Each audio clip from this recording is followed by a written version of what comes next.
Une fois que le peuple juif il devient peuple dans le désert, il n'est pas devenu peuple en rentrant en Israël, il est devenu peuple dans un endroit où il n'y a rien, d'accord, en recevant la Torah.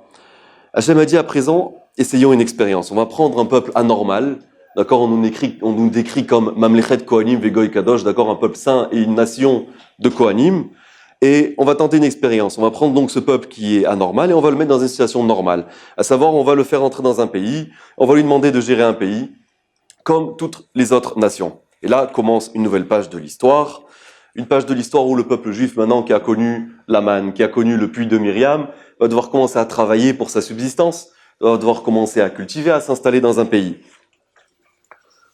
Comment on nous décrit Eretz Israël? On nous décrit dès le début Eretz Zavat Chalav Udvash. D'accord? La terre où coule le lait et le miel. Maintenant, le Rav Shimshon Raphaël Hirsch, 19e siècle, il a quelque chose d'intéressant. Il dit que le terme qu'on utilise pour dire une terre où coule le lait et le miel, on utilise le terme de Zav. C'est quoi le terme de Zav? C'est un terme qui est utilisé dans le Chumash et dans la Halacha pour décrire quelqu'un qui aurait un écoulement anormal. D'accord? Quelque chose qui n'est pas normal. Alors c'est intéressant, on aurait pu nous dire une terre où abonde le lait et le miel. Pourquoi on utilise ce terme de Zav? Alors il explique, il dit qu'en fait Eretz Israël c'est une terre aride. C'est une terre où rien ne pousse, il n'y a qu'à voir il y a 60 ans, il n'y avait rien du tout. Ici, d'accord? D'ailleurs, un des signes du fait que le peuple juif va revenir sur sa terre, c'était que la terre, elle va recommencer à devenir fertile. D'accord? De manière naturelle ou de manière surnaturelle aussi. On sait qu'au début, lorsque le vieux Yishuv va commencer à s'installer en Israël, Montefiore a commencé à vouloir faire pousser du blé et tout ça, et ça marchait pas. Ils n'arrivaient rien à faire pousser ici, alors que regardez tout ce qui pousse ici aujourd'hui. Et donc, pourquoi? Parce que Hachem veut que l'abondance sur sa terre dépende de l'état spirituel du peuple juif. Si le peuple juif, il est là, il est attaché à son Dieu, il prie, alors il y a la pluie. Et d'ailleurs, toujours Chazal font la différence avec l'Égypte. Dit l'Égypte, c'est pas un pays où le peuple juif aurait pu vivre. Pourquoi? Parce qu'il y a le Nil. Le Nil là-bas, il coule, il abreuve la terre. Grâce à ça, c'est une terre fertile. D'ailleurs, on voit que du temps de la Bible, c'était un des plus beaux endroits de la terre. Et là, le problème, c'est quoi avec le Nil? C'est qu'on risque d'oublier Dieu. D'accord? On n'a pas besoin de demander de la pluie. Il y a le Nil qui coule, tout pousse autour. Quel est le problème? Tout va bien. Hachem, non. Il voulait nous mettre ici d'Afghan en Eretz Israël pour qu'on a toujours besoin de se rappeler d'où vient l'abondance. Tu pries pas, tu te conduis pas comme il faut, eh ben il n'y a pas de pluie, il n'y a plus rien. Maintenant, Hachem voulait qu'on ait un attachement pour notre pays tellement fort qu'il a pu tolérer même une absence du peuple juif de 1900 ans, pratiquement. Ça, c'est unique au peuple juif. Revenir et se sentir à l'aise en Eretz Israël comme si on l'avait jamais quitté. Tout le monde a ce sentiment-là que quand il arrive, il a ce sentiment qu'il arrive à la maison, finalement, au bout du compte. Alors, c'est pas un sentiment que vous avez quand vous allez visiter Hong Kong ou quoi que ce soit. D'accord? C'est un sentiment qui est unique ici. Dès qu'on arrive ici, on dit, ah, bienvenue au pays. On le sent, c'est quelque chose qu'on sent. Cet attachement-là, il nous a jamais quittés. Les deux premières tentatives, le peuple juif, il n'a pas réussi à rester sur sa terre. Maintenant, à nous de prendre les leçons nécessaires de toute l'histoire pour que la troisième fois, ce soit la bonne, pour que ça se déroule mieux.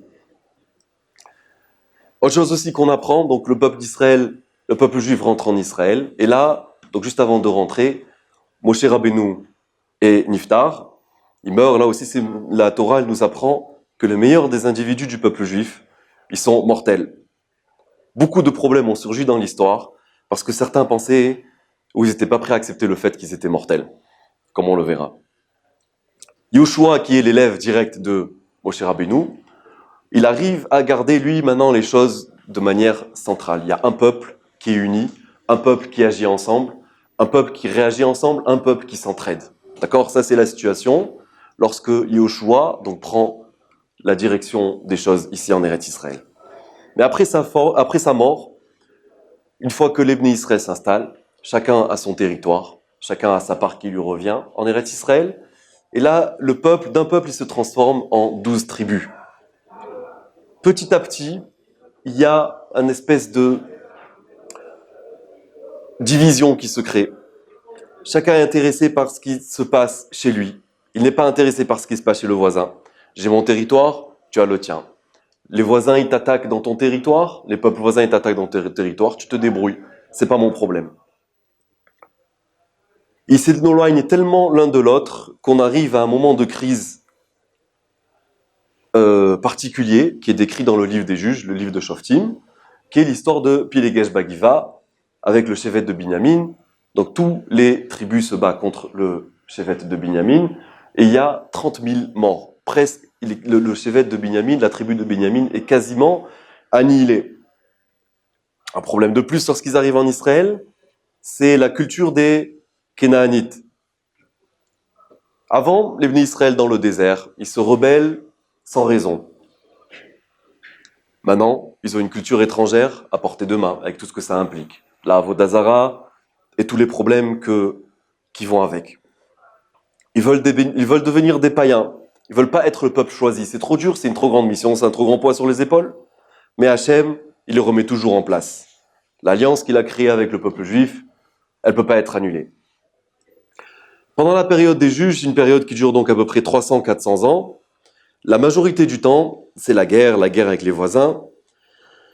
Et c'est une situation qui perdure jusqu'à nos jours.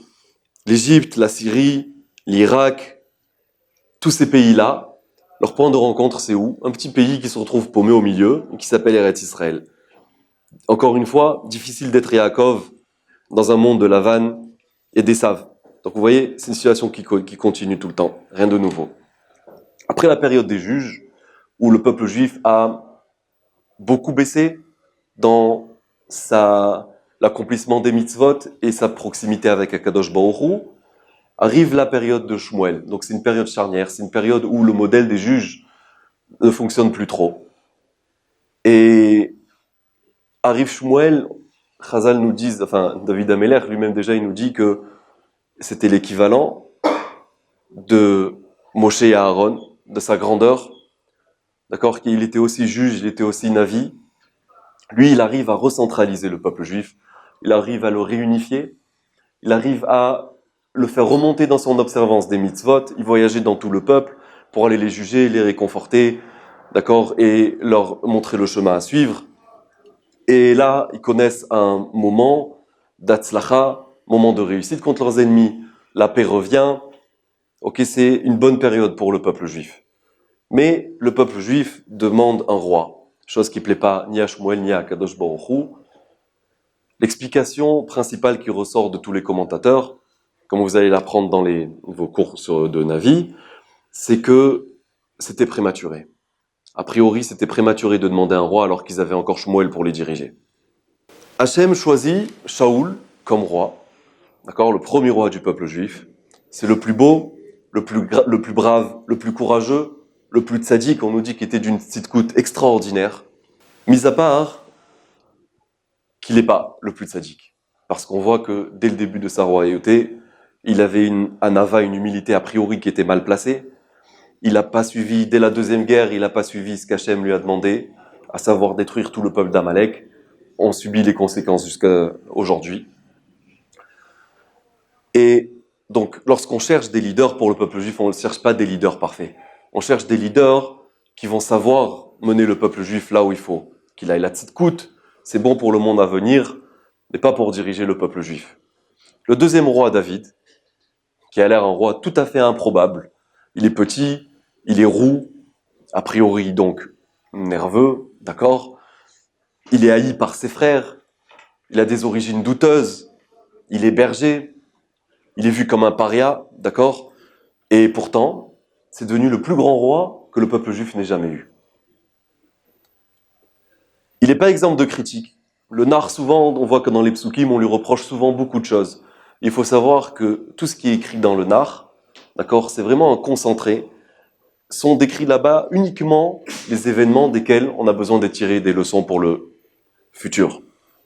Et pourtant, c'est le roi par excellence. Il avait une vision, il a compris c'était quoi le problème. Il était assez fort pour maintenir le peuple en tant que Yaakov et assez malin pour tenir Esav et Lavan éloignés. Et il a réussi sa mission. Lui succède son fils, Salomon, Shlomo, et on dit c'était Chacham Mikol Adam, c'était le plus intelligent de tous les hommes. Et lui, il construit le Beth Amikdash. Am Israël est toujours unifié, il y a beaucoup d'abondance, beaucoup de Torah, prospérité, 40 ans de paix totale avec les ennemis. Mais lui-même, il n'arrive pas à maintenir cette situation. Étant donné qu'il était plus intelligent que tout le monde, il a pensé que certaines halachot ne s'appliquaient pas à lui. Trop de femmes, trop de chevaux, et qui vont causer sa chute finalement. Dans la Torah, on sait que le trop, le surplus, c'est toujours un problème. Ça aussi, c'est quelque chose qu'on apprend, que l'histoire a à nous apprendre. Après sa mort, la centralité, donc, la hardout du Ham Israël, elle est remise en question, encore une fois. Donc oui, donc j'ai précisé que donc il a construit le Beth Amikdash, bien sûr, Shlomo. Le premier Beth Amikdash, un bâtiment magnifique. Toutes les nations venaient servir à Kadosh Baruch Hu. Et donc on est approché les Korbanot. Kadosh Baruch Hu, il résidait dans le peuple juif. Et la Shrina qui résidait, c'était une période incroyable. Période qui était bien trop courte et trop rare dans l'existence du peuple juif. Après sa mort, on revient un peu à la situation de la période des juges. Maintenant, il y a deux royaumes principaux. D'accord? C'est la différence entre Yosef et Yehuda. Yosef donc avec les 10 tribus et le conflit donc avec Yehuda qui se réveille. Dans le nord, on a un personnage qui s'appelle Yerovam ben Nevat, qui était un des plus grands sages de son époque. Lui, il est nommé roi par Achia Hashiloni, qui était le maître d'Eliyahu Hanavi. On dit que Achia Hashiloni, le Midrash nous dit qu'il a assisté à la sortie du peuple juif d'Égypte. D'accord? Donc ça veut dire qu'avec ces deux personnes-là, entre Achia Hashiloni et Eliyahu Hanavi, on couvre toute l'histoire du peuple juif. Imaginez, Achia Hashiloni, il a assisté à la sortie du peuple juif, et Eliyahu Hanavi se trouve toujours parmi nous aujourd'hui. Donc lui, il est roi dans le nord d'Israël, et c'est ce qu'on appelle le royaume d'Israël. Par contre, le fils de Shlomo, qui s'appelle Rechavam, lui, il reste roi à Jérusalem, avec la tribu de Juda et une partie de la tribu de Binyamin. Maintenant, ils ont eu plusieurs fois l'occasion de se réconcilier, ces deux royaumes-là, mais il y avait des terribles erreurs des deux côtés, et Rechavam qui réagit en tant que dictateur, d'accord, il prend conseil auprès des sages qui lui disent de relâcher un peu, d'accord, pour pouvoir remettre la paix, mais lui, il décide d'écouter des conseillers plus jeunes, donc il se conduit vraiment comme un dictateur. Yerovam aussi, lui, il a eu sa chance plusieurs fois de remettre la paix, mais il était complètement consumé par la jalousie. Il construit carrément un mur à Beth-El pour empêcher les gens du nord, donc qui sont sous sa royauté, de venir ici, à Yerushalayim, au Beth Amikdash, pour approcher les korbanot, monter pour les fêtes et tout ça. Pourquoi? Parce qu'il y a une halakha qui dit qu'il y a seulement le roi de David qui peut s'asseoir dans la Hazara, qui peut s'asseoir dans le temple, dans le Beth Amikdash. D'accord? Il y a un trône là-bas, on n'a le droit de s'asseoir là-bas qu'un roi qui vient de la dynastie de David. Alors il s'est dit, attendez, imaginez la situation, qu'est-ce qui va se passer? Mon peuple du nord, des 10 tribus, ils vont descendre pour les fêtes, d'accord? Au temple de Jérusalem. Qu'est-ce qui va se passer? Ils vont voir là-bas Rechavam qui est assis sur le trône. Et moi, le roi, qui est debout devant le roi, je ne peux pas tolérer une chose pareille. D'accord? Donc il y a la jalousie, il a dit, de mon temps, personne ne descendra à Jérusalem. Et il s'installe là-bas, il construit un mur, et donc c'est toujours la bataille entre les deux royaumes, et ça ne s'arrange pas. Petit à petit, vu que les 10 tribus, elles sont détachées du centre, donc du service d'Akadosh Baruch Hu, à Yerushalayim, il crée une nouvelle religion. Il faisait toutes les mitzvot, mais pour des idoles, d'accord? Donc il faisait les mitzvot, il faisait la Torah, mais il faisait en même temps en parallèle l'idolâtrie, complètement. Et après, c'est un modèle que tous les rois d'Israël, dans le nord, ils ont suivi. C'était tous des fauteurs. Tous au début, ils prenaient sur eux de changer les choses, et il n'y en a aucun qui a eu le courage d'arrêter. Maintenant, à cette époque, à ce stade-là de l'histoire, on se trouve en l'an moins 732, donc par rapport à l'ère commune, donc il y a 2700 ans. Arrive Yirmiyahu, qui met en garde le peuple juif, comme quoi Hachem va détruire le Beth Amikdash, comme quoi les ennemis vont réussir à conquérir Israël, et il n'arrête pas de le répéter à maintes occasions, et personne ne l'écoute, personne ne veut le croire. Il dit Hachem, il investit son nom, sa Torah et son pays avec ce peuple. Il ne peut pas se permettre de le renier. C'est quelque chose qui n'arrivera pas. On continue notre chemin et c'est sûr que Dieu ne nous détruira pas. Vient Sancheriv, et il détruit le Sancheriv détruisent donc les 10 tribus, le nord d'Eretz Israël. Et ces 10 tribus-là, Chazal nous dit, elles disparaissent complètement. Une partie s'assimile dans les 2 autres tribus, dans le territoire donc de Yehuda et Binyamin, mais la plus grande partie disparaît complètement de l'histoire. À la place, les rois de Perse emmènent ce qu'on appelle les Samaritains, les Shomronim. Ils prennent le territoire du nord d'Eretz Israël. Pendant un premier temps, le peuple juif prend à cœur cette destruction-là, mais pas pour longtemps.